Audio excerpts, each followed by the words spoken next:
breakdown. Ready, boys? Yep. Yeah, let's do it. I've not seen any sign of him. He's Giant's dead. busy getting shot at. Oh. All right.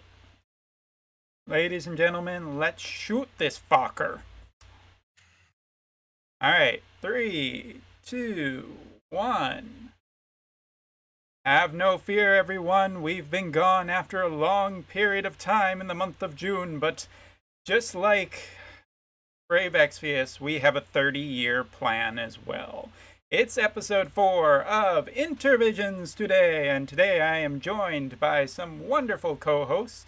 Today we have both Rindell and Minute Hour making their return. So welcome, boys. How are you doing? Let's get in with the introductions and start off with Rindell. How you doing?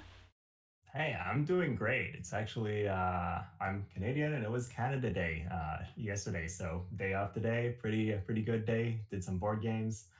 So yeah, overall pretty good mood. What about Excellent. you, Minute? I am doing great. I got to leave work early today. Got a long weekend. My kids are coming over in the morning, and I'll have them through Tuesday. So gonna enjoy part of the summer. Excellent. That's great, guys. Well, I'm glad to hear you're doing well in the real world. But of course, this is a votive show, so we have to ask, how was things this week in War of the Vision? So, Rindell, how about you? How was it, buddy? I have been waiting for this week for a super long time. And no, I'm not talking about Zazan. I'm talking about Freya EX. She was the unit that made me move from a free-to-play player to a paying one. And I'm like, been playing her in FFBE. I've been using her in global for the three first season of class matches, and that was not because she was good. So that just gives you an idea of how much I was looking forward to her EX job. So I'm just having been a lot. It was super fun figuring out how to use her and how strong she's actually become. Ah, that's good. We have a Frivia expert. I will need to ask some questions because I actually do really like her, but I've never been convinced of her power. So, we have an expert today. That's excellent. I can chat on a long time about that. Nice. And how about you, Minute? How was your week in Wotive? So I wouldn't call myself a Fravia expert, but I too have been looking forward to Fravia EX for a very long time. Fravia was sort of my first 5-star unit that was meta and OP from FFBE back in the day, and I used her for so long. And when she came to this game, I was so excited. I pulled on her banner with everything I had before I was a big spender, and did not get her. And then she came around again, and I pulled with everything I had, and did not get her. And this last time, when she came back with Duane, I did finally manage to get her.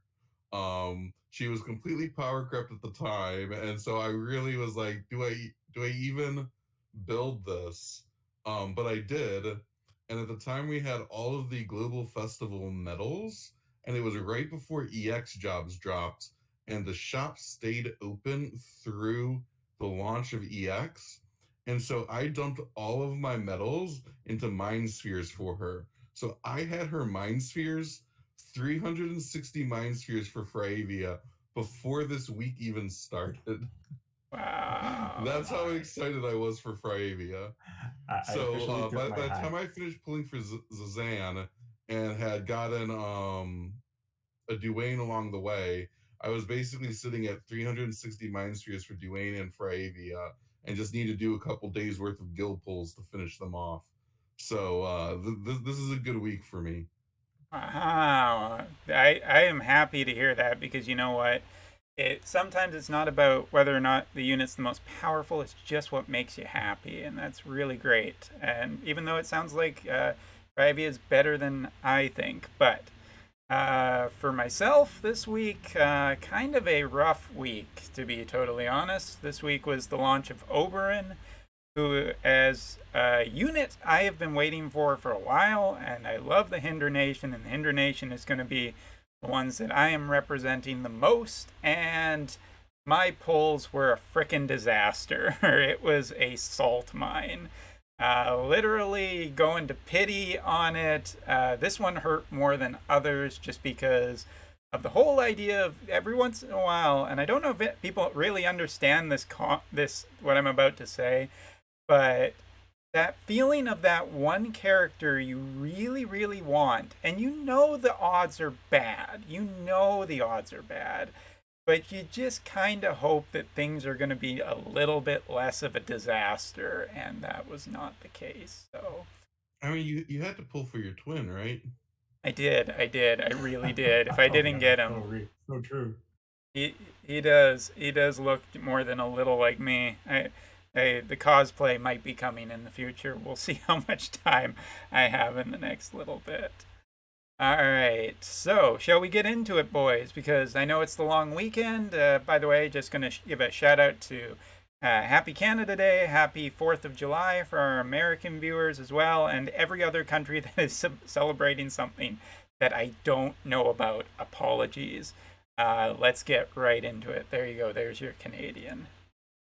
All right, so let's get in with the quick chat. So, starting off with the JP side, we have the beginning of July and always a look forward into what Global will be getting. So, Globalers, I like to get their opinions on it. So, July content this month, we got the Beach units, we got Oberon, and we got EX Celir and Adelard, to say the least. So, what are you guys' thoughts on the JP side stuff? Start with Minute this time. Go for it.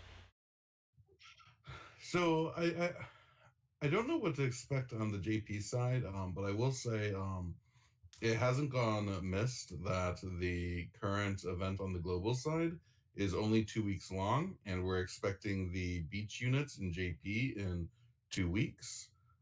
And so I have a feeling that that will be coming to global sooner rather than later at this point, probably at about the same time with the EX jobs. And so I'm excited to see what happens there. And I think there's also going to be a lot more drama on Reddit when it happens. Yeah, they probably. What about the EXs? Are you interested in either of them, or interested in maybe getting Oberon? I mean, no pressure. I mean, I understand that he is just the best character So, so, ever. so I think the most exciting thing about Oberon for a lot of people is that Eileen has a pretty big following on the global side, and so the fact that he's getting an Earth Spear to go with him, I think is going to have folks like Oran J absolutely freaking out, which will be fun to watch. Yeah, but Oren's not here, so as far as I know, he hates Eileen. Just hi Oren, how's it going, bud? How about you, Rindo? What are your thoughts on JP's content this month? First of all, Oberon is awesome. I totally side with you. His kit is super unique, and generally that's what I focus on when I like new things. And that's the reason why I'm so thrilled for the Beach unit, especially Summer Lilith. She's a missile Earth unit, so kind of fits with Oberon with that. So I'm expecting them to give her a good EX just so people invest into her and spend a little bit more. And then for players that might not know, even today in global, we still don't have a unit that can actually reduce missile resistance, and Summer Lilith does that. I'm really hoping we get her because it brings something that just doesn't exist for us right now. So I would be thrilled to get that in global, but I think her rerun, since she was a time limited, and as far as I know, she was only available once in JP history, will be a really good thing. It will make that type of mechanic more available to players in general. Summer Ketone I like as well, but she doesn't have anything that's really doesn't exist anywhere else, as far as I know. Yeah, that's correct. I mean, she has a little more synergy now with Rain's EX, and she has a little more synergy because of special glassy and whatnot. But Summer Lilith is kind of interesting just to see, because I assume that they'll be getting global exclusive buffs, and this is maybe something more to chat in the global quick chats. But um, like next week, I assume that we're getting an Oberon card, because that's usually been the trend. There was a Jaden card last month. Probably going to be an Oberon card that's going to be pretty powerful for Earth units. So Earth is on the rise, which is kind of nice because feels like we haven't gotten a lot of Earth units in. Like they just haven't gotten too much. So, but So, so I'll add that assuming we get Summer Lilith here in about 2 weeks, I don't think it's a coincidence that the JP is dropping their first 100 cost Earth unit, followed by what's probably going to be an Earth card, right around the same time Global's dropping. Hey, look at another attack based 100 cost Earth unit. And you all know Cloud is right around the corner, and you're going to need some way to counter him when he shows up, and Charlotte as well. So it definitely feels a little bit like what we talked about before of Global sort of taking advantage of our look at the future to mess with the schedule and try to get some additional polls out of people. Yeah, that's yeah, definitely possible. I made a video about this week that I feel like there's a little bit of market manipulation for globalers, where they're effectively selling you guys solutions to problems that aren't even problems for you. Where it's like, look at this new Earth character that's so great against other physical units. Hint, hint, and it's just like, I mean, let's be honest. The best example of that was Dwayne being released before Yuna existed. That was yeah, Yep. exactly it. yeah. And what's going to happen with the? I mean, Tifa still exists, but does anyone want to take a bet right now? Next month, 100 cost wind unit from the OS Nation. I wouldn't be surprised to see that, right? I think they're making Earth stronger, and they're going to need a way to make Wind stronger. Um, Yeah. It would also and make I think sense. Oh, go ahead. I was gonna say, and I think they're also trying to, right? Like one of the fire is so strong right now that ice is suffering, and so buffing winds is a way to make people use more ice as well. And I think we're also about to see a bit of an ice push between Salir and Fravia, and what I suspect will be the Fravia VC next week. Yeah. Rindell?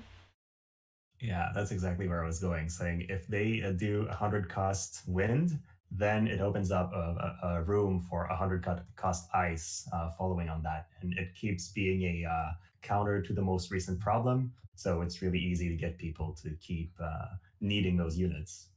Yep.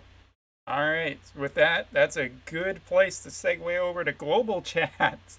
So this week we saw the introduction of Zazin UR, the unit that became a meme, then a dream, then a bigger meme, then won a voting contest, then became a super unit. And what a roller coaster of a ride it's been. Us on the JP side, we just picked Glassy. It was easy for us. No memes or dreams whatsoever. And then we got this thing this week where basically a lot of limited time units just caused a little bit of a scuffle that we're going to talk more about, but want to get some quick opinions on the limited time stuff. And we kind of talked about beach units, so which I assume are going to be limited. So let's, Rindell, what's your thoughts on global this week? Well, I did make a whole reaction video about it, so I guess I don't want to go too deep into it. But I'm a little bit saddened that we did not get Zanuar as a permanent pool unit, just because of what it means to have a collaboration like fan vote unit, which should be kind of a celebration for the community more than a time limited stuff. But outside of that, I'm kind of thrilled to see Dwayne and Freyavia come back because it gives a lot of opportunities for people to build them back, which is pretty good. And then now that we have the barracks and whatnot, even if you don't max them during the period, it's pretty interesting. I am a little bit afraid of what Dwayne might bring to the meta because he was already super strong with Black Witch Helena, and I know that's part of the Hell month that we've seen in JP side. But hey, I'll have to fight him and learn a little bit more about their kit before that happens. I will say one more thing that was pointed out in the comments and is very true is that Zazen UR is super well designed. Like super cool limit break animation, unique kit. There's a lot of cool mechanics. It fits the character, but it also brings some nice things like trying to attack from behind, which we haven't seen a lot so far. So I think there's like while I'm not that big of a fan of a decision of releasing it as a time limited unit, I really like what they did with the unit itself. Okay. Minute, how about you? Yeah, so I'll chime in and say that, right? Like, I think, let's be honest here, right? Zazan from the story, and our version of Zazan was really just like a joke and not a serious unit at all. Um, and I like what they've done with him, right? Like, especially like the character design, like they've sort of embraced the meme a little bit, but also like given him a bit more of a like serious tone in his design that actually makes him look cool instead of just memey. Um, and so he's a very different design than like a lot of like the waifus and stuff that we typically see in this game. So I really like that. That being said, I do think he's potentially a bit of a niche unit. He's got a lot of abilities that seem like they'll be really good in manual play, but I really wonder how to make him work well in an auto system. Yeah. Yeah, that's very true. As a avid manual player, I guess I see his kit and it's like it's a dream.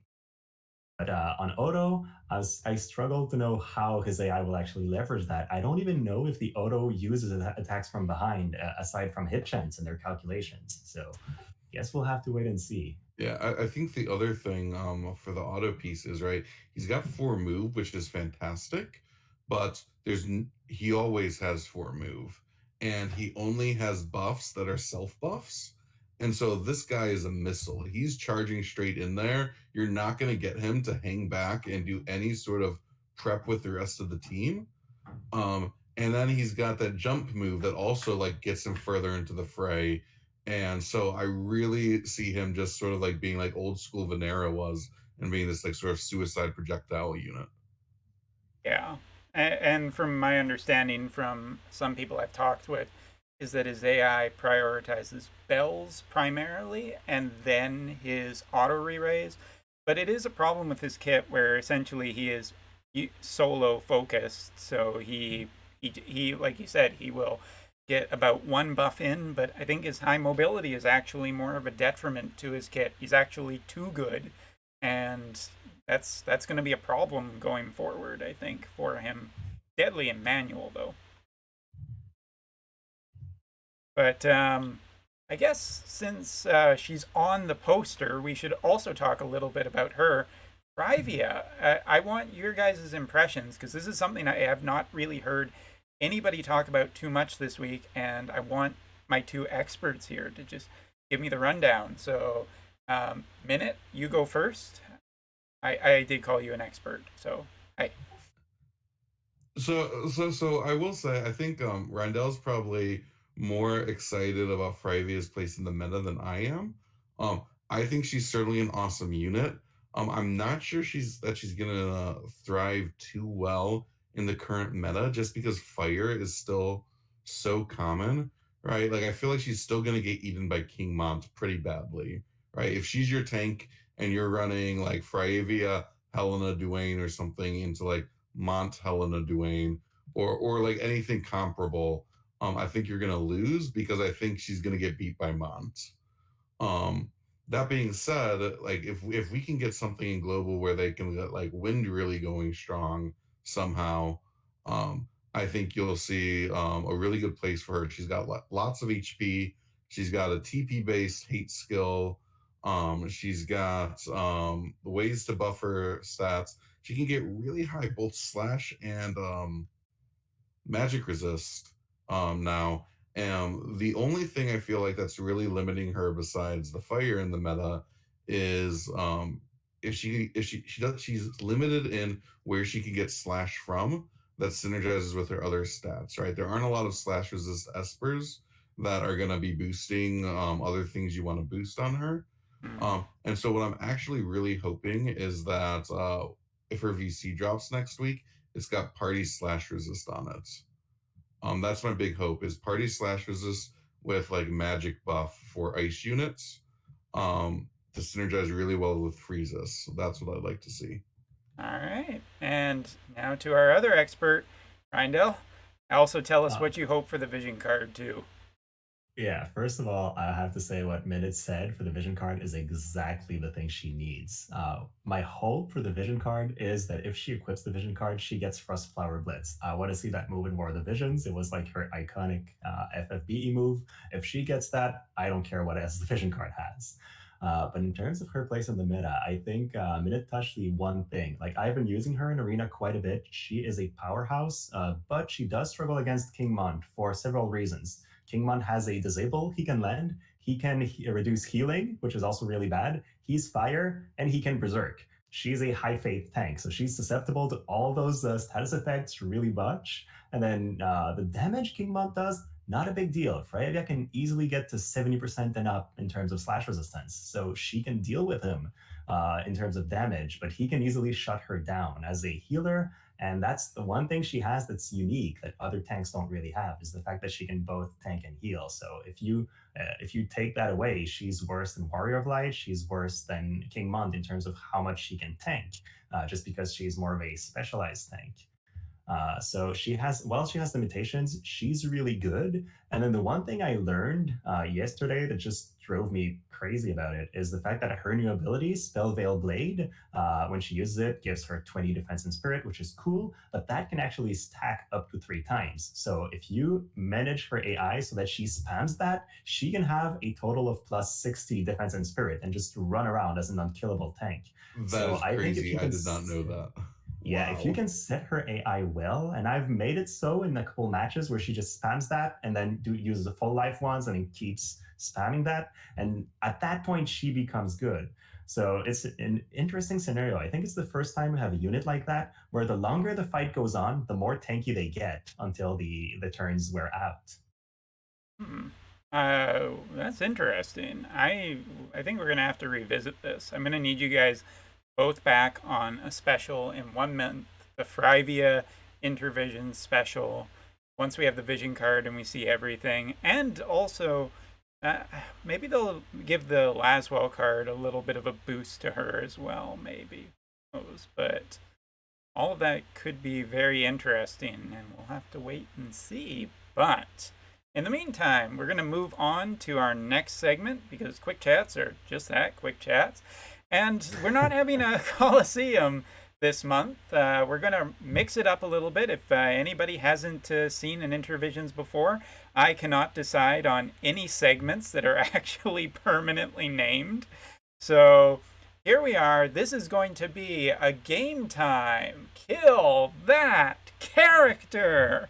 All right. So I thought it would be a little bit fun with the moniker of Zazin the Unkillable this time to kill that character and how to do it. So I've given the guys a team, an enemy team of Yuna, Zazin, and UR Mont. One of the teams I thought would be the most annoying teams to maybe fight in a PvP just in terms of how durable that team is. And I want the guys using a manual setting, and you can even borrow characters that are out on the JP side if you know any that would help with this. Any EXs on the JP side or anything like that. How do you kill this team?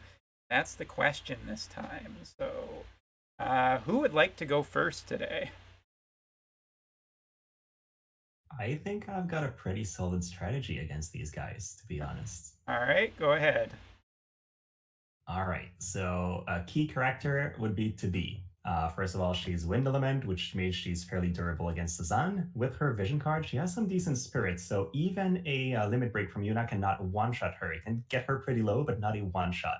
And then she can give AoE slash and slash resistance and Berserk and Disabled Immunity, which basically protects you against the Berserk Bomb from King Mont and the Backstab Berserk, Backstab Disable from Zazan. So you have like your defensive side covered just by having to be in. Then you probably want Gilgamesh, and I know he doesn't fare too well against Mont, but since he can disable slash, well, remove slash resistance on a bunch of guys, he's going to enable to be quite a bit. Then to be could potentially use her healing down ability to reduce Yuna's healing a little bit as well. So these two characters would really be core. then I guess for the last character, you want somebody that can take out UR Mont a little bit more easily, or perhaps deal with the evasion from Zazan. So you bring somebody like Black Witch Helena or Luel, and you're set. Like that team is going to fare pretty well. There's not enough damage on the enemy team, I think, to take these guys out. Especially if you can make sure that Tubi's fighting Zazan, and then Gilgamesh is in front of whoever else, you're fine.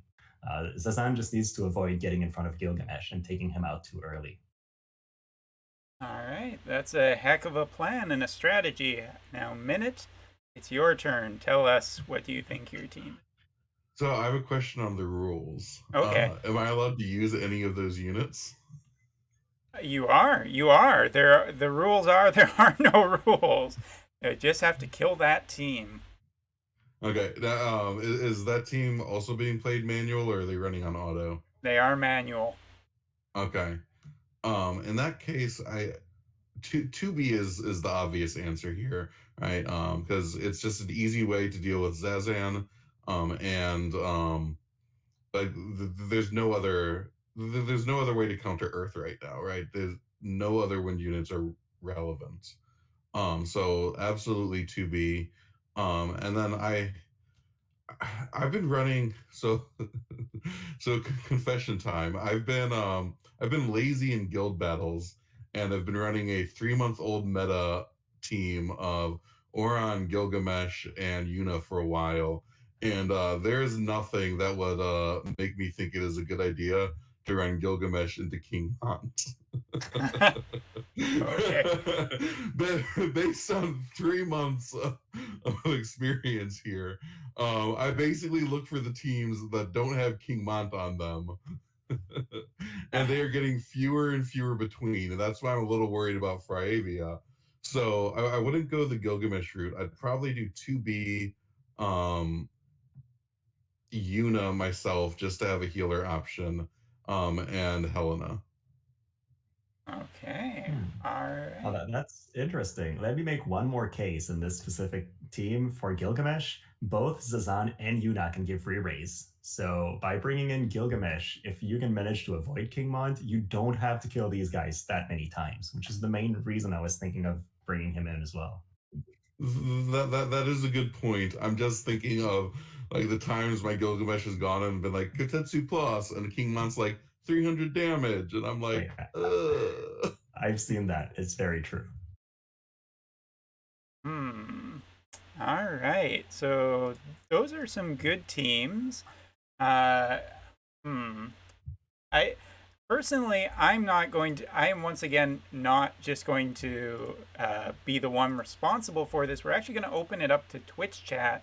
Give them about 10 minutes, and they are going to be choosing who they thought killed Zazin's team better. So that is up to you guys in Twitch chat. Please do your vote. You have about 10 minutes. You can think about it a little bit, but Rindell or Minute Hour, who do you think? Personally, I don't know. This is not a JP problem yet. I've thought a little bit about you like this unit, and I don't know if re-raise would be quite the problem, but I I kind of want to use maybe Velouche, who's a new JP unit that's the Mm. wind slash type. Get him a little bit in there because he might be a little bit of an oddball choice for the JP side. Gilgamesh just for removing re-raise because there's no way that people aren't going to spam the re-raise. And then after that, I don't know. I think you are Mont and kind of maybe lean on the side that Berserk might be just good enough for it. Just go on the luck approach of trying to take out a couple of units for a few turns and not make them a problem. But part of me also wants to put in Glassy with her EX because killing UR Mont with Glassy just sounds appropriate. I don't know. That's just me though. Yeah, so I will say that if we were going to be really serious about this with manual play, the proper answer here is probably 2B with double quicken. Double quicken. So like Ramir as well as Phoebe and just let her go. Yeah, just let her drop the Yuna and the Zazan before they can do anything, and your team will clean up King Mount from there because he can't stand on his own. Yeah, no, in a manual setup, I'm not changing my answer. I already have to be. I already have one Quicken with Gilgamesh, and then Noelle has her own AoE agility buff that gives some AP, or can use her own version of Keenblade that increases her own CT so she can get a couple turns in. I think I've got a well rounded team, honestly.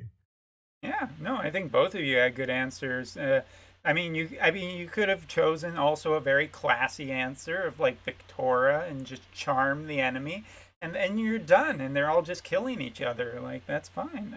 But Yeah, Chad Yeah, thinks we should have picked Ziza and just charmed the Mons and had him berserk everyone. yeah, that, Immune Charm.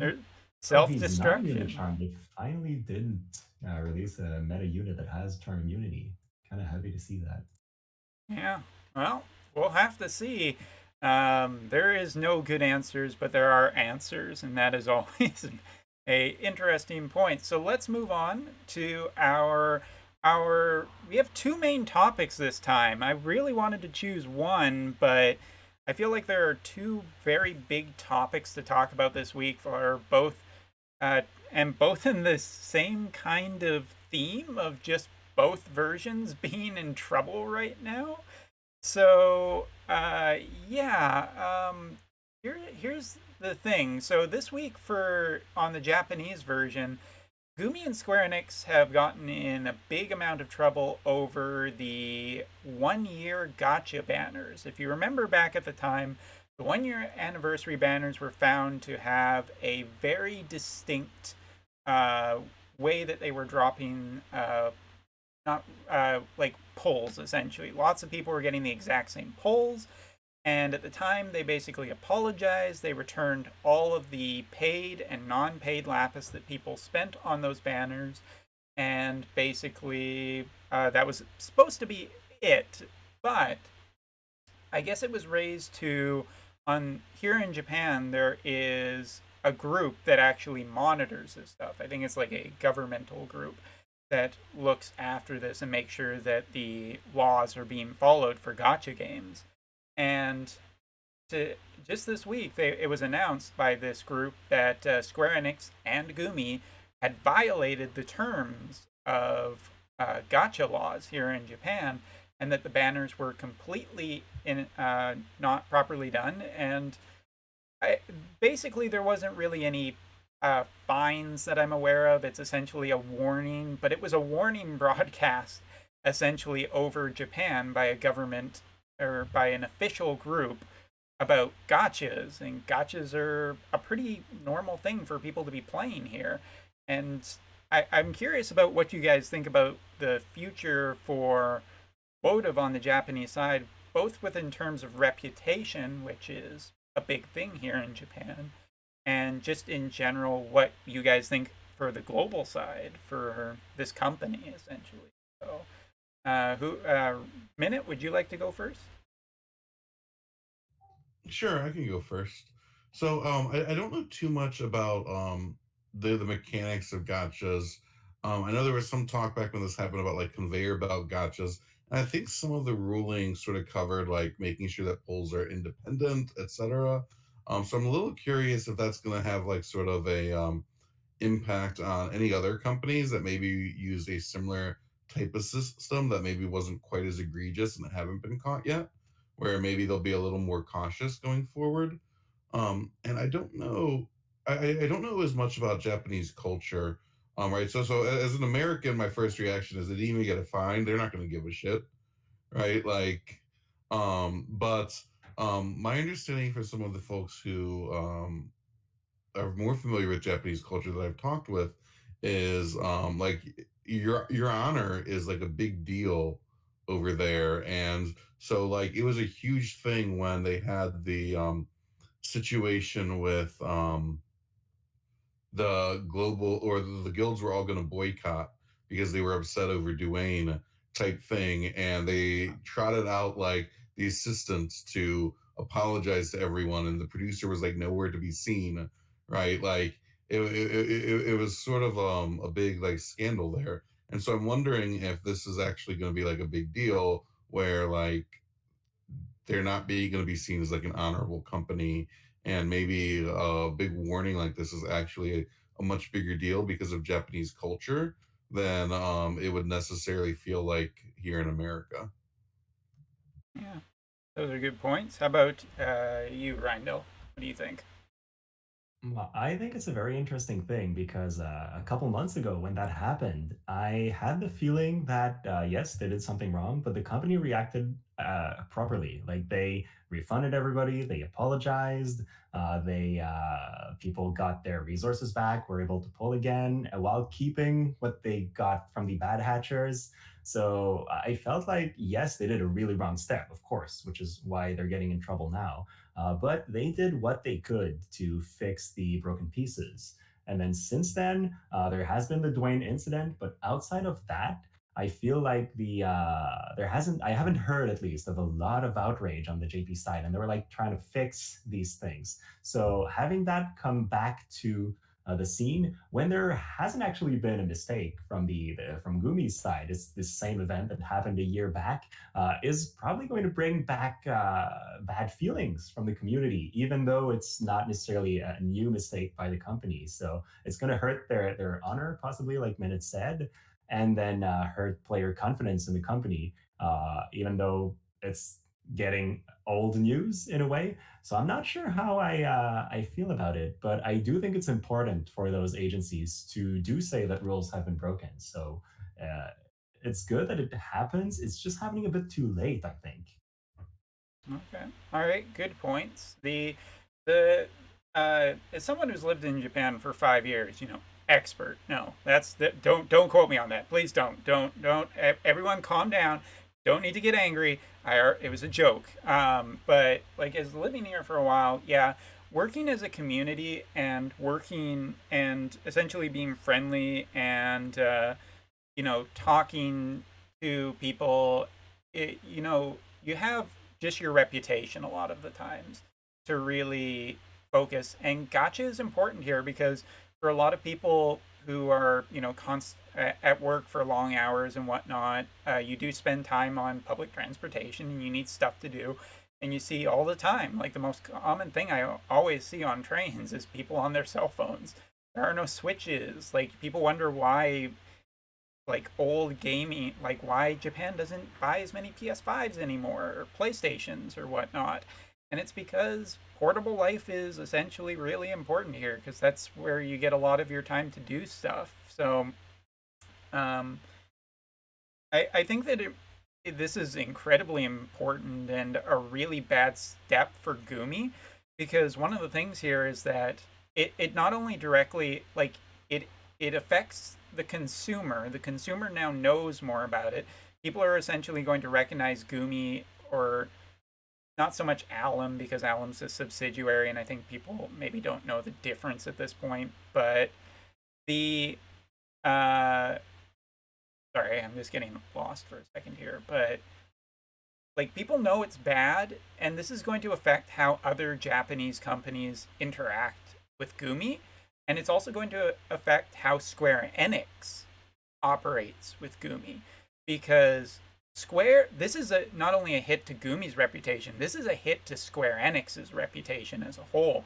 This affects potentially their business holdings in different ways because this is the people that they are associating with, and they did one of the things that you are not supposed to do in Gotcha if you are doing something bad, which is get caught. And they essentially did. They officially were said today, yeah, you broke Gotcha law essentially, and that's really bad. And so, how is this going to affect collaborations going forward? Can we see outside collaborations as much when companies are going to be like, this is how you operate. We don't need the bad press right now. We don't need that. There's other people we can collaborate. So this might hurt collaborations. What do you guys think? Minute. Yeah, so I don't know too much about the relationship between Square Enix and Gumi, but I know that Square has a bunch of different gotcha games, and many of them are not run by Gumi. Um, and so that does leave me wondering if maybe they might decide that, you know what, these other guys are much better stewards of our big IPs than Gumi is. And maybe going forward when Gumi approaches us about like the next idea for a gotcha that they want to do, we will we'll pass on that.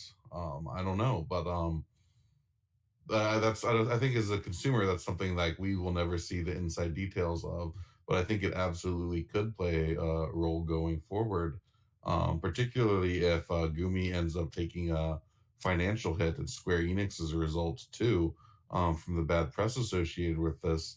It really gives Square Enix not too much incentive to want to keep that relationship going forward.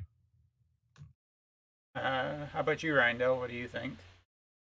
Well, I think that's a pretty good point. I hadn't actually thought of that part before you brought it up, but it's very true that, especially for those collaborations, it's associating other brands' names with or the visions, but with Gumi as well. And so, if there's a very bad perception that Gumi is bad, Gumi does illegal things, then these other brands they're not going to want to taint them with that perception. They won't want the bad rep to like spill over these, so we might get a lot less collaborations. That is a very true danger that you've brought up, I think. As one of our chat members have said, there's been some gaming sites also talking about the Gumi Enix blunder like Destructoid. So if it's getting some traction online, that's spreading more of the badness. And just thinking about Square Enix even as a whole over the past few years, Square Enix has been really trying to build up their reputation. I think that things like Avengers, for instance, that game has, like, not to go too far outside, but like it really is one of those things of they are trying to build up their brands and everything like that. And any time that you essentially have um these situations where you're taking that kind of hit, people automatically think about it in the future. And Square Enix's name is branded across this game as much as Gumi's is, and it's known for being Final Fantasy. And is Final Fantasy like Final Fantasy? I would say is probably Square Enix's biggest IP still worldwide. And do you really want it being tarnished by anything that you don't have to, kind of thing? So I think this is a very dangerous situation, and I'm curious about what they do going forward. And it may just be business, going forward kind of thing. But this is still not the greatest thing, and I'm a little I'm always a little worried about what the repercussions of this could be. Not to be an alarmist, not to make people afraid, like, Wotov's going to shut down because of this. No, but I don't know. It definitely hurts trying to get new players. And I think Wotov on the JP side has had a difficult time getting new players. So that's been my thing. I think the point about Marvel is also really big because Marvel's owned by Disney, and Disney partners with them on Kingdom Hearts as well. And I know people would love to see Kingdom Hearts collabs in the future. And Disney does not take any chances when it comes to their image and who they associate with at all. Um, and so that is actually a really good point to bring up that relationship there because Square has been pushing all that Marvel stuff so strongly, and a lot of that could be gone in an instant if Disney decided, you know what, this is bad for us. Yeah, Disney is definitely one of the ones that is very protective, even kind of hilariously protective sometimes about their image, where they make changes that don't end up panning out very well for them with some of their business decisions. But we're not we're not going to discuss Disney's controversies. That's a whole different InterVisions that we can do sometimes if we want. So, anything else to say, Rindell, before we move on? I think we've pretty much covered the topic. It's a huge deal, maybe more than we, I guess, as a North American can understand because of the whole culture of honor and reputation having a even more important place in Japan than whatnot. So I think we don't necessarily understand just how bad it is, but I definitely get a feeling of dread about it. All right. Well, best of luck to us all in the future. We're going to see how that goes. But a very big point. Could not ignore it this week. But it's not the only trouble that the game is hosting right now. It would be enough, but also here is our second topic, second main topic. That's how this works now, apparently. We're having two main topics a show. The global boycott. So this week, it's pretty obvious that there was some hard feelings about some content that was dropped this week. I think it's been brought up already, but Zazin being limited, Dwan's still limited, Frivia's still limited, and a lot of people have been bringing up this idea of, oh, Zazin should have been a first copy free for everybody character because he's an anniversary character, which doesn't really hold a ton of water to me as a JP player because Glassy wasn't that, and so I feel like it was pretty predictable how this was going to go. But with limiteds and everything, I don't think that a lot of globalers are very happy this week, and I'm curious what your guys' thoughts are. So, Minute, how about you? So I think the boycott idea is a little silly, to be completely honest. And I've heard a lot of different reasons for people to sort of be upset with the boycott. Um, and one of the things I've heard is that people are sort of tired of like the lack of content. Um, Everything's just a farm, right? Which I feel like is more of a criticism of the game in general than just what's going on right now. And the thing I'd say on sort of that front is the game hasn't changed in terms of the type of content it puts out at all in the past year and a half, right? Like we're getting farm stuff just like we got it release. I think the thing that's really different and the reason people are sort of feeling like maybe now is a good time to move on is this game dropped in the middle of the pandemic and everyone's in the lockdown and there's not a whole lot to do when you're sort of stuck at home by yourself unexpectedly. And so a lot of people jumped in and went hardcore with this game and it became sort of a big part of like the social atmosphere to help people get through what's been a pretty rough year overall. And now that things are opening up and there are more options, people are sort of like, well, like I don't find myself playing this game much anymore. And I don't know that's necessarily a fault of the developers because they haven't really done anything to sort of like earn ire there except continue to produce the game that everyone was enjoying.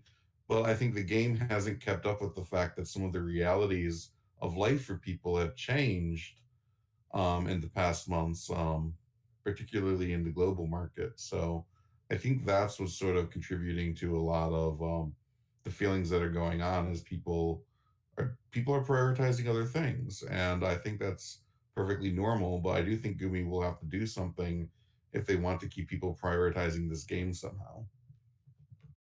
All right, good points. And how about you, Rindo? What's your take on all of this? Yeah, first of all, let me say I do agree that I would love a lot more content like selection quests. You bring me quests that are as difficult as this, but for my UR units, I'll be super happy, and new game mechanics. But the topic right now is mainly the Zazan controversy, so I have a couple things to say about that. First issue, yeah, it's time limited. They gave us a permanent UR vision card for free to thank us for voting. So that kind of set a precedent where they're telling us like, thank you, it's a community event. We're going to give you some nice stuff regarding this vote. So that's part of the reason why I wasn't expecting the unit itself to be time limited. We have a like UR vision card permanent that features him holding a trophy. Ah, weird. And then when we had the anniversary live stream for Global, they said that when they were going to be releasing time limited stuff, they were going to give us longer windows, and they've done that. We've had 5 weeks Final Fantasy X, 5 week Nier Automata, the rerun of Final Fantasy One is long. Why do we only have 2 weeks this time? Is it because it's global exclusive? Feels like we're kind of losing some ground here that we had won, and that was really appreciated. The fact that it came without much of a warning means that a lot of the players that are free to play that have voted for UR Zazan, that might have wanted him, will not get their chance. And if it had been running for like 4 or 5 weeks, they do have more of a chance to build up some viz and potentially pull for it more. So I think it's a combination of reasons that mean that people might be more unhappy than if it was just one of these factors. Should we boycott the game? I personally don't think so. I don't want to hurt the game much more, especially with all that we've talked about previously. But should players be disappointed about this decision? I think so, and I think so fairly. So, like, do you? I guess this is a question of like whether or not you guys think that, like, do you think even a boycott could work? Is the next question, I guess, to bring up into this discussion of like boycotts have been done in a lot of different properties to try and enact changes, and effectiveness is always questionable. There are some people who say, no, there's no point to it, they just don't work, and there are some people who think, yes, they do. So, what are your guys' opinion? Minute? So I think my big opinion is I think a boycott could work. This isn't the thing that's going to get a big enough boycott. Right? Like I think, like I said before, people are a little frustrated, but I mean, if we weren't going to boycott the game when it was broken for 3 months, a couple like 2 months ago, like that was a much bigger outrage, really, than oh the new unit is only available for 2 weeks, right? I don't know. I don't like yeah, it could have been nicer for the banners and stuff, right? We could have gotten more global festival medals. I know some people talk about like precedent. I will point out like a lot of that stuff that people are pointing to for the precedent was back around the 1 year anniversary for global when we sort of had this like month-long celebration going on, and they were really crazy generous to spenders at the time, right? Those global festival medals were like spenders were basically like, this is literally insane how easy this is for me to just max everything in sight right now. Um, and so I I think they had like they can't give us something good like that's really special for an anniversary and then be expected to be like that's how everything is from now on, because what do they do at the next big milestone sort of thing? Um, and so I don't I feel like there could have been some bonuses here, like maybe some extra bingo boards, some other stuff, but overall, like maybe a little disappointing. But I don't think this is what you die. This is the hill you die on for this game, right? Like I just don't feel like this is a big enough controversy, and I think enough people feel that way that I'm not sure a boycott would be effective. Okay. How about you, Rindell? Yeah, I would say some. I have some very similar feelings. Like I said, I've made a reaction video about it, and a lot of people have very mitigated opinions. They are angry, but they're not necessarily like angry, disappointed enough to go ahead and boycott the game in order for it to have an impact. Especially since global has, I feel, less pressure on Gumi than the JP side. It would have to be like a really server-wide effort, and then boycotting a gacha game, like they leverage FOMO so well. They're so apt at making people want to pull and want new things that I feel like even if a couple players, or a high amount of players, decided that they wanted to try to boycott, if they release some really good thing right afterwards, a lot of people are going to crack. They're not going to keep it up. There's nothing actually physically preventing them from doing this. So if they feel like they're going to set their accounts behind too much by skipping, I don't know how many people will actually hold on to that feeling of boycott all the way. Like usually, you do a boycott, you do it until something changes. There's not necessarily a deadline for that. I don't know. I don't know if people will actually are angry enough to pull that off. Yeah, as a JP player too, not to be the really shitty one here or anything, but from someone who doesn't play the global side, God, you guys seem to have it cushy sometimes. Like, I'm sure that some globalers are like, well, you chose to play that. Let's not get too petty, I guess, but like the amount of medals where like I think of the JP side when we got UR Mont, and it was like, okay, he's half rates, he's half everything, he's still really expensive to pull and everything like that. And then, global, you guys got the medals, right? And you could trade like all of the medals to get him maxed pretty dang easily, right? So, There's a reason literally everyone has King Mont at 120 I on the don't. global side, right? Like I go into my guild battles and all of the teams are like 1200 attack, 2800 or whatever magic, and I know that that's Yuna, Helena, and Amont, right? Like, and I'm scrolling through the list, and it's like the first 12 or 15 are all within that range, right? And it's because of how generous they were, like just 2 months ago, right? It's a little bit insane how easy it was for everyone to sort of build those if they spent any amount of money on the game, really. yeah. So, but I mean, like, you had a whole bunch of stuff that traded 1 to 1, right? Like one metal for one shard. And now Yep. this time it's like 1 to 2. And everybody's, or well, it seems like a few players are like really angry. And I'm just like, oh, cry me a fucking river. From the JP side player who never had any of this, who you guys are also getting the soul shard system like months in advance of what JP got. And it's just like, oh man, I have zero pity for the, like, at the one hand it's like, yeah, I want the consumer to benefit from this and I want things to be better for everybody. I want us all to have like fun and joy and still this game to make enough money that it keeps going. But like when people are like, "Oh, this the metal system is like it's now 2 to 1," and I'm like, as JP player, that's like, "What's a metal system? Can you could you refer it to anything in the game that JP has?" No, because we've never had that kind of system before. It's never existed. It still doesn't exist. And on our banners, I know a whole bunch of people in my guild who have gone for Oberon this week that have gone to pity for him. So it and we don't get anything else. We don't have any backup really. I mean, there's the but it still doesn't trade incredibly favorably, and it's just like I like that's why the pity this week on Oberon felt so bad because it was like if I would have gotten him, yeah, I would have had a whole bunch of stuff to get shards with him and be LB4 or maybe on my way pretty close to LB5 by the end of his event. But now it's just like I had to pity him. I didn't get anything. He's only LB3 and it's been a really bad week and for globalers, I get it. You guys had a really good couple of months, but ah,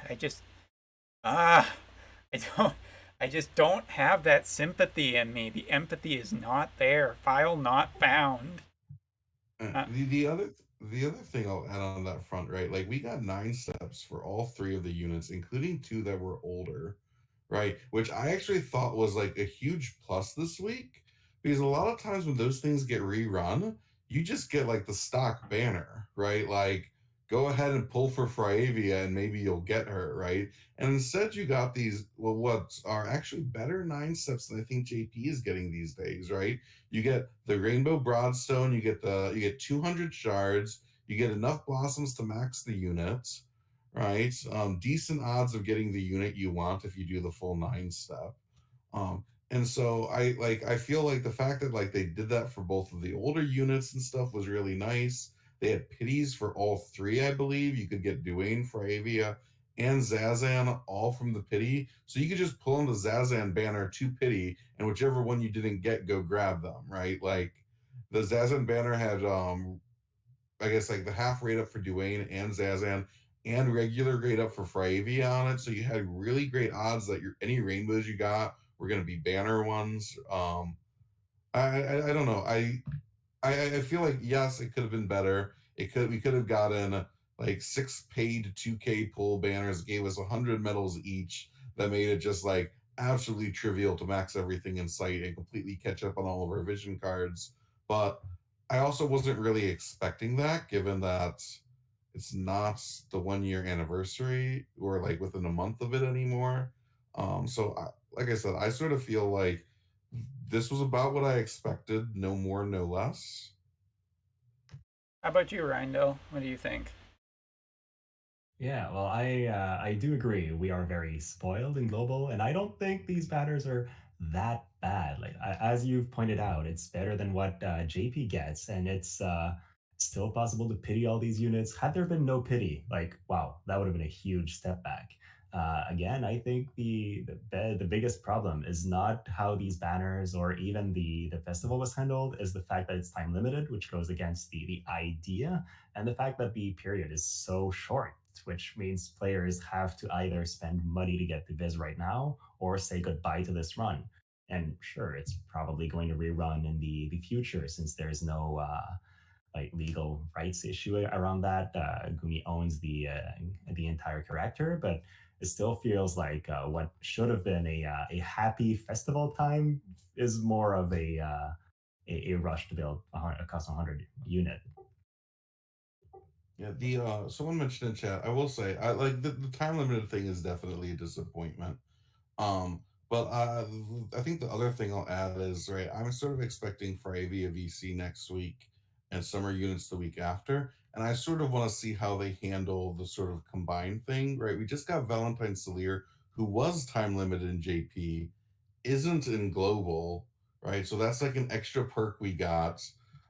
So I feel like I wish he wasn't time limited, like Glossy wasn't, but we get different time limited things from JP sometimes. Yeah. And so I'm a little bit like, let's wait and see how they handle the Fravia VC and the summer units that we're expecting in 2 weeks before we get to Up in Arms, right? If those roll out poorly, sure, like let's talk about a boycott once we see what that looks like. But for all we know, the Fravia VC next week is free, right? Like we don't know what they're gonna do with all of that stuff. So I'm sort of in a like, let's see what happens in this stretch and how bad it really is, Yeah. before we get too up in arms. Yeah. Yeah, and I want to add on that. Let's wait until we see how we can get Global Festival medals next week with the new banners that are going to be released, because I'm pretty sure there will be new ways to get those medals outside of just pulling on the regular banners. Yeah, I want to add on to that of just being like the limited thing of us, like literally. Okay, obviously, I am not the biggest fan of Salir, regular or otherwise, in anything other than a utility unit kind of thing. I really don't care for her at all. Yeah, clip that. Go for it.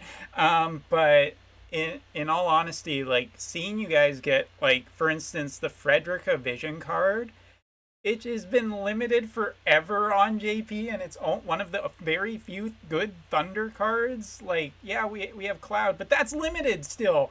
Like, it's so frustrating when, like, as a JP player, and then you guys get like a limited Frivia and Duan and Zazin, and again, it's just like, no, let me get my tiny violin. Where is it? Oh, damn it! I keep losing it because it's so tiny. Yeah, I think people would be a lot less excited for Zazan right now if Secrets of the Heart was a time limited card on Global. And the fact that it isn't drastically improves Zazan significantly. Um, and so I think people need to remember that like we get things that aren't time limited, that we're time limited in JP. So you can't always go like, look at their thing that I've decided is the one-to-one comparison. Yeah. Yeah, Secrets of the Heart is exactly where I was going to go as well. This is what enables the evasion archetype, and is still, I think, time limited on the JP side, which means unless you land on the right time period, you can't even build an evasion archetype. It's like it's really different. So there are some things that we have that we take for granted, but are actually really good. Oh God, I forgot about Secrets of the Heart. The ketones not. It's the ketone not getting any card. That's what I usually call that. I forget it even has a title. It's just like ketones. Like I gave Mont this gift, and Mont's just like neat, throws it away, and it's just like unrequited love sucks, doesn't it? But we also have one more thing in for this discussion, which is from Diggs himself, who is not here today because he is sitting by the front door waiting for his PS5. There you go, Diggs. There's your shout out. But thanks so much for donating this. Diggs hosted a post with a poll on it about the votive boycott with 1.7k votes, which is not a small number in terms of what you could get from the community. You could definitely get that's more results than I think you get from the official Reddit kind of thing. But like 48% yes, 52% no, 86 comments. This is that's a lot of votes. What do you guys think about this? It seems to be very split in the community right now. So, Rindell, how about you? Yeah, I did say comments to my video were all like half and half. Lots of people are for, lots of people are against. There's something to take into account when you see those votes. The people that, first of all, are on YouTube and are on Reddit are people that are more invested than the majority of the players into the game. The people that will actually take time to vote into these things are also more invested. So I think if this was a mandatory vote, like before you log into the application and you have to take a choice, although that would not make sense for InterVisions to promote that, but I think we would see a lot less no and people that don't care as much. Because I think the population that's going to be the kind of people to vote onto these things are more sensible to what's going on. But I'm surprised to see that many votes for yes, honestly, especially since we've spoken about the boycott idea just now. And how about you, Minute? What do you think? So, my background is in software development and building tools that people use. And one of the things I've sort of learned over the years is you can't always take people at their word about what they want. You have to see what they actually do with the thing you put in front of them. Um, and so I'm a little hesitant to trust a poll where it's very easy to say like yes here, um, but the follow through is a lot harder, right? And I look at these numbers and I go, okay, 48% are gonna spend, so start spending less. 52% are sort of like, man, I'll keep going as I have been. And so when Cloud drops and 52% of the player base pulls for him, how strong is that other 48% really going to stay? Is sort of, and so I think like, well, what's the phrase? The proof is in the pudding, right? Like, are people actually going to change their behavior here? I'm somewhat skeptical. Well, I do believe that there are three states of a consumer, which is the when they look at a product and they look at the price tag, and there's the percentage that will look at the product and the price and is happy with it and will spend kind of thing, right? And then there is a percentage of the consumer base that will look at the product and the price and not spend, and they're fine with it kind of thing, right? But I think that there's another part that people forget about, which is the people who are not happy with it but are going to spend anyway. Like this is one of those things of like Hearts. I bring this up so much because Hearthstone's one of the games I play so much, and it's frequently asking for more money as the TCG does kind of thing. But with the pre-order bonuses, that has like every pre-order bonus for every expansion comes with like a character in it and a tavern pass for a different game mode, and it's like you may not care about that game mode, but the cards are essentially cheaper than buying them normally. So there are people who will just be like, cool, I get all this extra stuff, and if I use it, fine, whatever, I like playing this game, this is one of my main games, so just go with it or whatever. But there's the people who are just like, I'm not happy I have to get this extra stuff, why can't it be cheaper? But then they buy it anyway because what's the option? There is no option. There is no Wotive 2 where it's like, oh, it's made by a slightly different company. There is no competition per se. If Wotive's the type of game you want to play with Final Fantasy characters in it, then you really don't have that option. So this is where I find that the poll breaks down a little bit. Of it doesn't give the option of I'm not happy, but I'll still pay anyway, which people may not even be very happy to admit, kind of thing. But then this doesn't give a breakdown into what percentage of people voting are free to players, what percentage are dolphins, what percentage are whales, because the votes in terms of their importance, like if 48% was all high tier whales in this vote, which actually that would be about 1,000 people spending at whale level, so let's pretend that doesn't exist. But if a vast majority of the yeses were super whales, that would this poll would hold so much more weight to it than it currently does because there just isn't enough information. Not to say that Diggs made a bad poll. I think the polls that you can do here are just very simplistic, but like there's so much information that we are not getting. JP had a successful boycott in a day's time, essentially, where the top guilds said no more to double cost 100s, and immediately, like the next day, it was changed. That's how much power we do still have, but it needs to be organized for a certain group of people in this game because if the yeses are all just free to players, doesn't really matter that much. Yeah, and so the thing I'll add on that front is I know Diggs is working on a video for Sunday where he's gathering feedback from what you just said, right? Some of the top guilds, how they're all feeling about the game, and is sort of going to put it all together in sort of like one video with like what are people's thoughts, how are they feeling about the game, and I think that will be a bit more interesting to see, right? Because you'll have some of the like guild leaders from some of the big guilds that are the whale guilds chiming in on what they're hearing from their players, etc. And that's a bit more meaningful, I think, than 1,700 random people who I don't know who they are. Yep. How about you, Rindell?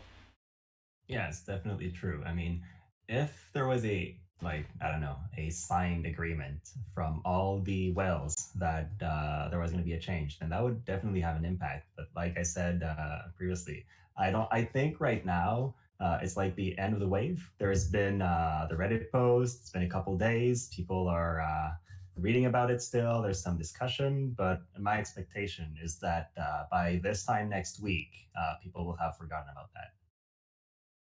Yeah.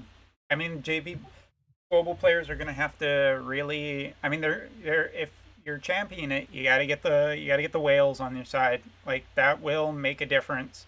But in terms of fairness between the versions as a JP player, I just don't have the sympathy. I think, and I haven't made a video about it because I can't per se. Like it's just going to be incredibly negative, and I just don't want to do that kind of video of it just being like I don't have the sympathy over the metal thing, like zero, because we never got it. We still haven't got it. You guys are getting souls. Like you essentially have so many ways of building so many characters. So Zazin is limited, and it's just like I have no crocodile tears for you guys. You guys essentially are have gotten so many benefits that we haven't, and I'm sitting here this week with a really bad pull experience, so probably just a bad week, but uh I wish I could care more has been my opinion this week on the whole global outrage of it just being like,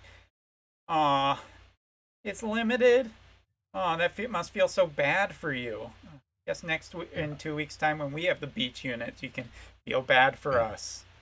And I'll also add, right, like part of me really wonders how many of the yes votes in this poll pulled on the Zazan banner, Yeah. right? Like because if you pull on the Zazan banner, you're not a yes vote because Gumi's poll numbers show that you pulled. So No. I think that the only other thing I'll really say on this topic is, as I mentioned before, right, the world is opening up again. There are other things to do, and if the game isn't doing it for you anymore, you should absolutely move on and go enjoy all that life has to offer. Don't stay with a game that you're not happy playing, hoping it's going to get better because it's not going to get better if you just keep playing it when you're not happy with it. So get like show that like please like if you really are done with the game, move on and let them see the metrics so that they can decide if they're going to take action or not. But as long as everyone sort of sticks around being unhappy, still spending, Gumi will keep producing the game they're producing. Good points. Very good points. Rindell, any last thoughts on this before we close that out?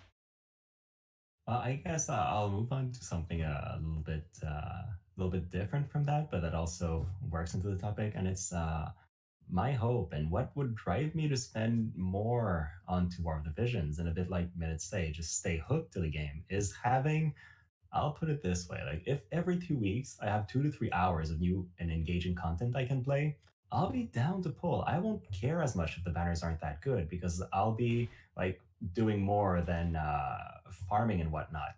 Currently in War of the Visions, there's like two moments that I look forward to in a month. It's going to be the new selection quest and the class match season. It's when I actually like really play the game and enjoy myself a lot.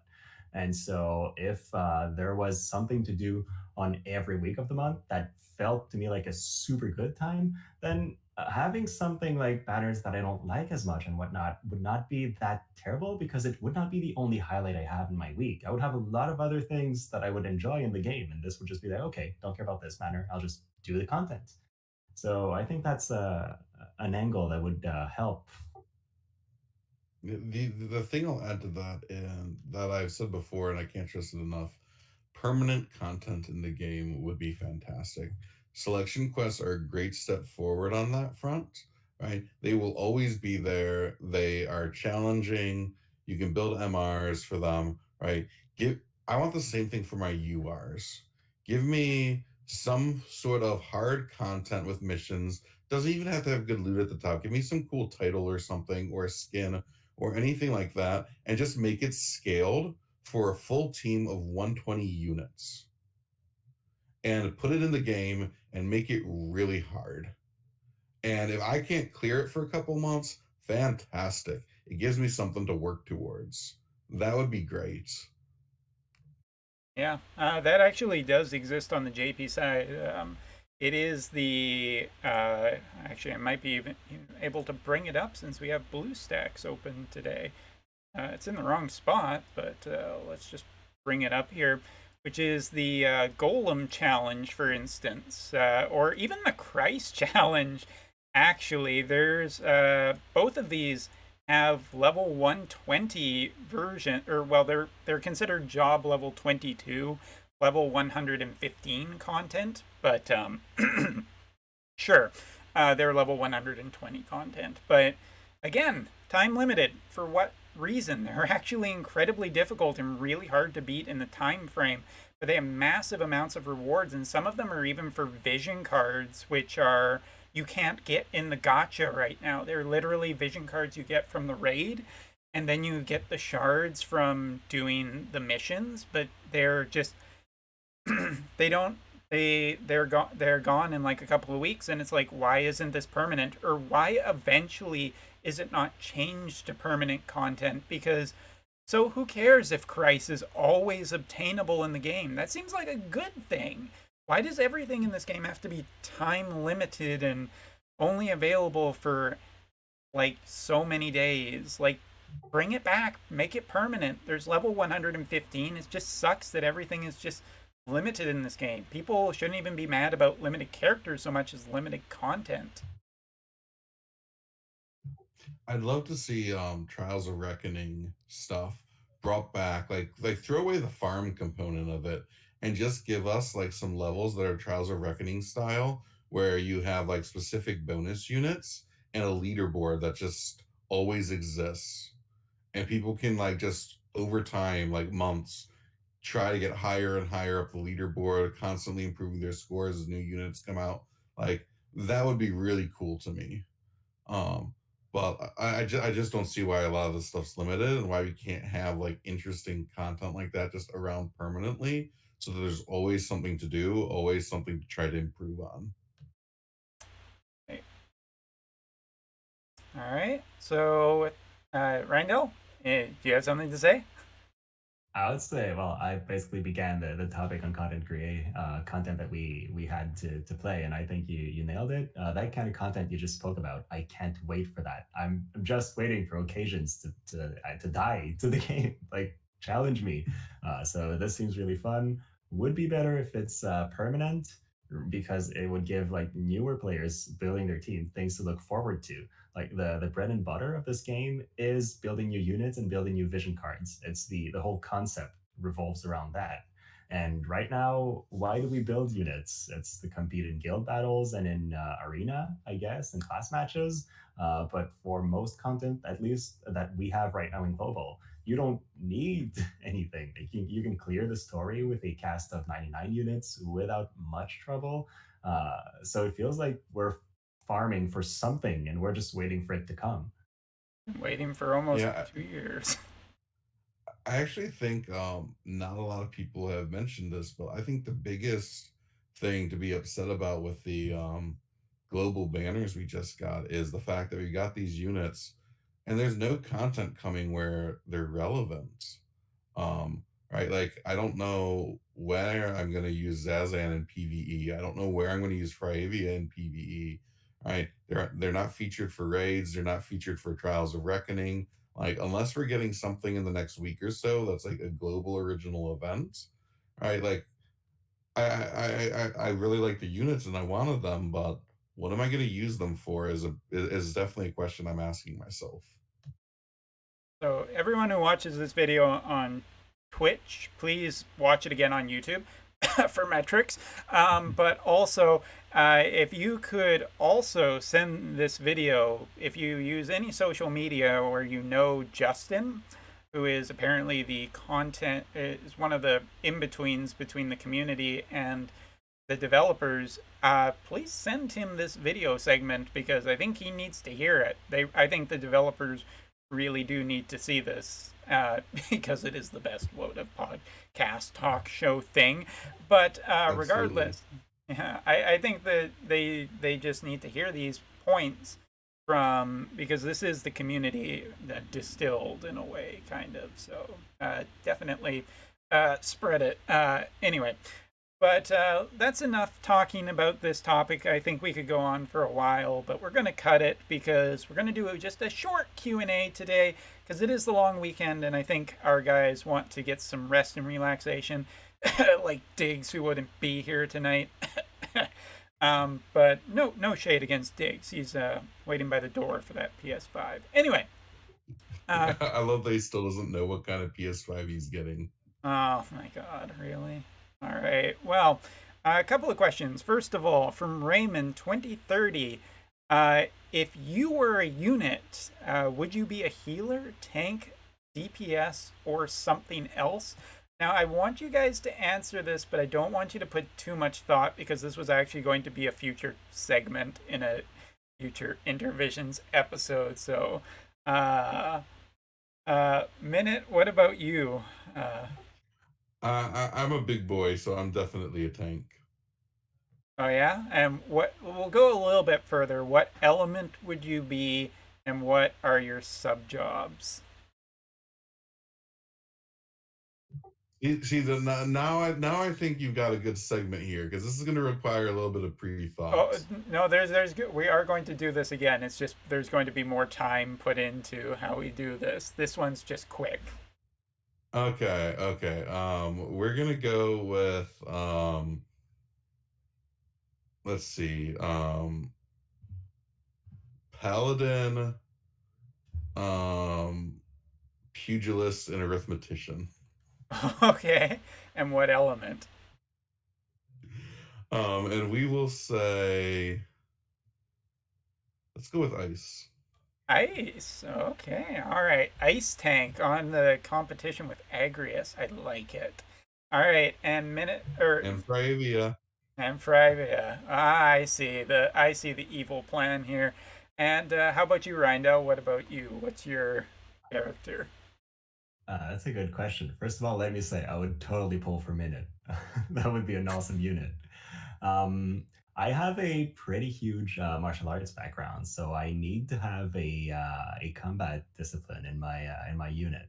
I would be Wind. I think as a person that fits with me a little bit a little bit better. And let's see, job combination. Let's go for something fun.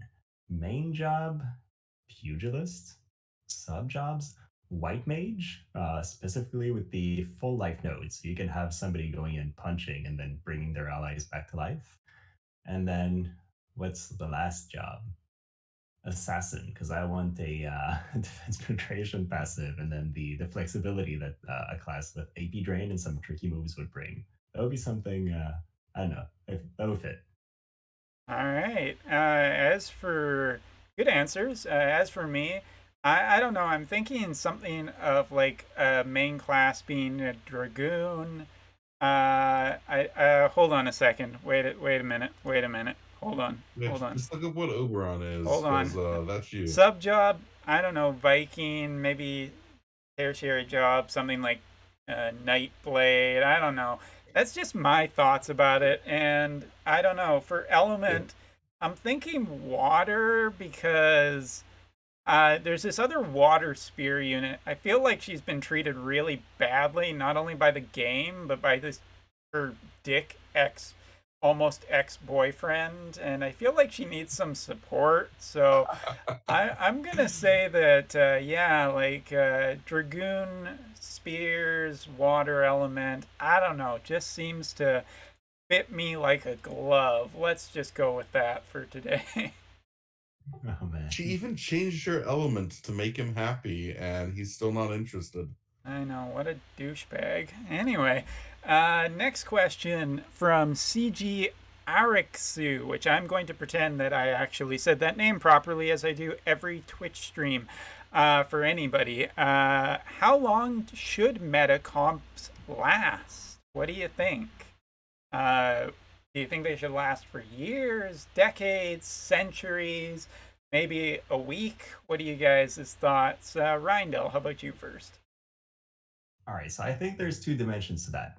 If we talk team comps, like the same three units, I think the same three units should not remain dominant for more than a month or so. Otherwise, it becomes really stale. Like if a month from now, I still see Yuna, Dwayne, Kingmont, and Black Witch Helena as the main units in every team, the game has not progressed. That's not good. But I do think units should maintain some relevance, like some little edge that they have that make them unique and make them worth having, and they should maintain that relevance for over a year. Like every unit should be designed with some little thing in mind where like they're like the best. I don't know, like let's say Yerma. She has such a shitty kit, but her limit break is still very unique, and in some content, it's still really good. So every unit should have that little bit of relevance that is maintained throughout their lifetime. All right. I've maxed Yerma's LB. Oh yeah, it's insane. Yay. All right. Minute, what do you think? How long should they be relevant or meta? I think I think I agree with Rindell, right? It needs to last long enough that you feel like you got your investments worth.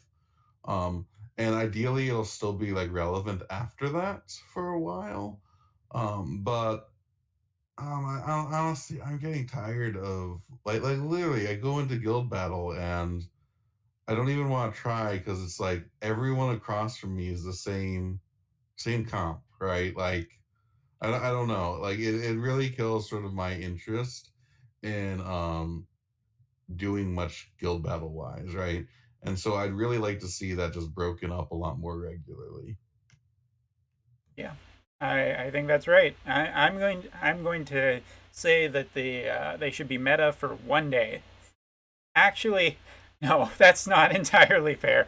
But from my background in card games, especially Yu-Gi-Oh, one of the things I would love to see in the game, because I think that as soon as you change what's meta, you automatically change the value of a unit, right? Like as you guys were saying, you want to make sure you get your money's worth out of a unit. I think we should have a ban list where some weeks units are potentially banned. They might have to make the game more generous to accommodate this idea. But I feel like if you had a week where like Mont is banned from Guild War and PvP, then you really make people have to choose other units. Like I know they kind of do that with limited, but I think we need like more of a flexible changing thing every week. Like they always have bonus units, have a ban unit, have a ban list every once in a while. Because Yeah. So I'll add on to that, right? Like you mentioned limited guild battle. Global, I don't think it's had a second one yet, have we? I definitely don't remember the last time that event occurred, but I really wish we could get that mechanic and they could do more interesting things with the limited stuff, like either a ban list or like specific elements only or something along those lines. How about you, Ryan? Yeah, it's something that I've been thinking would be really cool, especially coming from a guy who really loves manual class matches. Having ban options is really interesting. The one reason why I haven't really talked about it as being a good option is because of how much it takes to build like maxed out units with their own specific vision card and farming their specific equipment. And I know a lot of players in whatever kind of competitive PvP community don't have many options that are built all the way and they have to make do with what they have. So if we were to add a ban mechanic, we would need to be way more generous with free-to-play players and newer players because they don't yet have a really huge roster to actually adapt to those rules.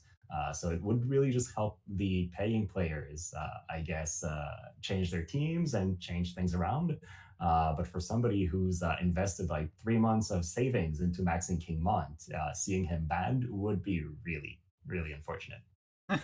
Fair enough. And okay, last question because we're running out of time. I've kept you guys for too long. What this is the easiest question in the entire world, I think, from Kurano80, but it's still a good question. I'm not picking on you, Kurano. I'm just saying. What are your thoughts on drop rates for mats and the amount needed for crafting equipment? I will do this very quickly. For my opinion, it's bad. It's too much. It's bad. I hate it. Please reduce it by like 92% to make my life so much better. How about you, Rindell? I mean, how many hours have I spent just clicking repeat and whatnot? I haven't actually used an auto clicker, probably should do that. I do think there is a strategical aspect to it for more of the Vision's planning, because if you spend 8 hours a day farming in a game, the game will then have a lot of importance for you because like you're spending so much time in it, you're always seeing it. So you might be more eager to spend into it indirectly, just even subconsciously because you see it so much. But man, as a player, it's become a core to farm for +5 items. It's just crazy. So I wish there was an easier way to do that. I know they're introducing that by spending Viz. You can get +5 versions and whatnot. And I feel like that's good, but it's something that I've seen happen so often in War of the Visions, where they create a problem and then sell the solution. And I don't really like that. So yeah, those are my thoughts. Minute? Um, I'll, as long as a BlueStacks is stable and they keep throwing energy pots at me, I don't really care too much. But I think it's a little silly that most of my time playing the game, I'm nowhere near the game. Yeah, that's a little ridiculous. I'm going to just say one last thing on this topic, which is Global got a way to buy a +5 version of Icebrand. Um, you guys have it pretty damn cushy over there. I'm just gonna. That's. Uh, I don't know. I I mean, feel. I already have two +5 ice brands, and I farm them just buying the recipes. So I feel like it's a little too late. I You, look. you, you need I you need three ice brands. You got Gilgamesh, Agrius, and Fryavia. I oh don't have Agrius, so I guess I'm safe. oh yeah, for now. I For agree. It's now. next month. Agrius EX is the next EX job I am almost as hyped as Fryavia for. Yeah, we will. I think it's coming back next month. That'll be the next InterVisions.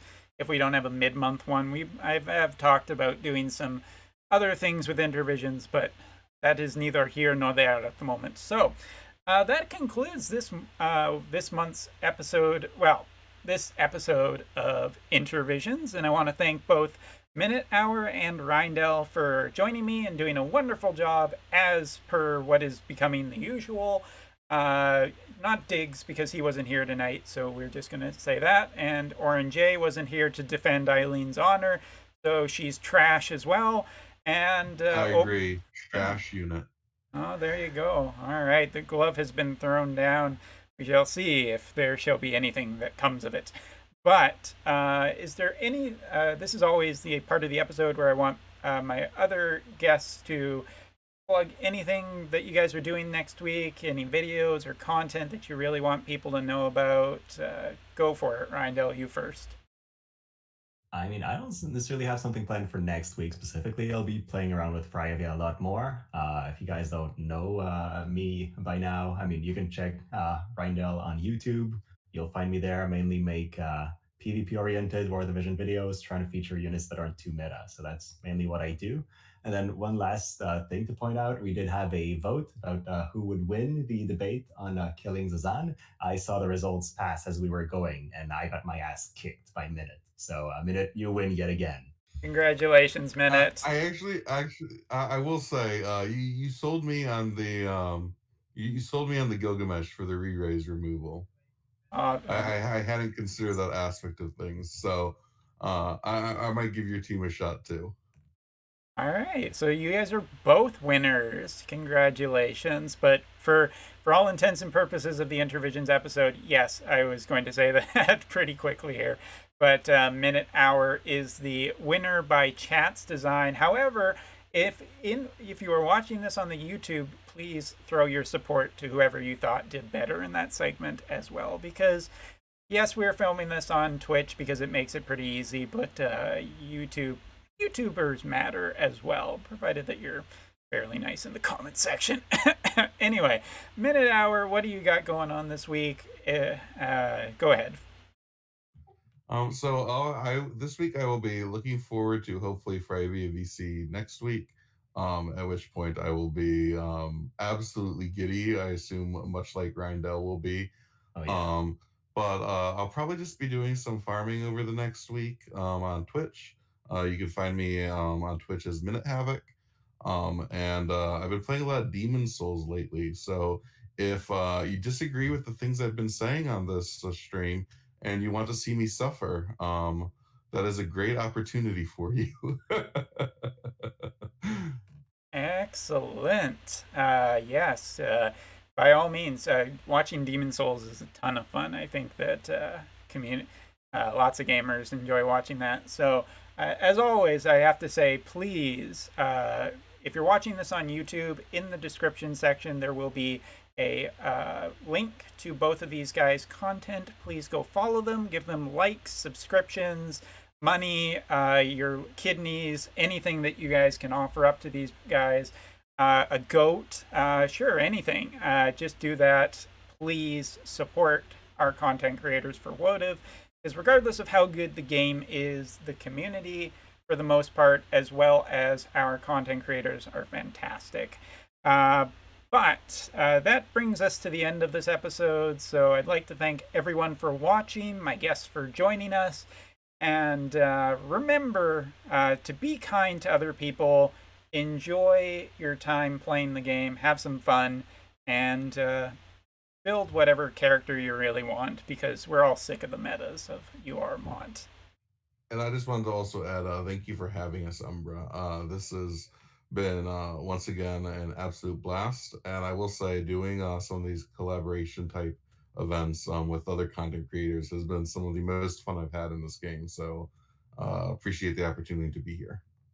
Oh, yeah, totally agree. I was looking forward to it. Last time we were this specific batch, I had a ton of fun, and I was looking forward to that. It was just as good as I imagined. So thanks again for organizing all this. Oh, no worries. It's a pleasure to do this, and it's an honor to share the time with such wonderful people. But yeah, we gotta do a few other things in the future. Maybe we're looking at potentially some other games. Among Us, Mario Party with the Switch would be kind of fun. There's all kinds of different. Final Fantasy 14, I think, is the most obvious one because I think most everyone plays it. But yeah, anyway, so we'll give a wave and a see you all in the next episode of InterVisions, and all of you have a great Canada Day weekend, and I guess a 4th of July weekend too. I'm Canadian, so not biased even a little bit. See you guys next time. Okay, we're done. All right, we're cut. We're cut. We can finally go ahead and cry. Yes, you can cry as much as you want. Thank you guys. I know it's a busy, long weekend, so people's schedules are kind of tough, but thanks for joining me for this. Oh, yeah. It's so stressful being live. I don't have that experience usually.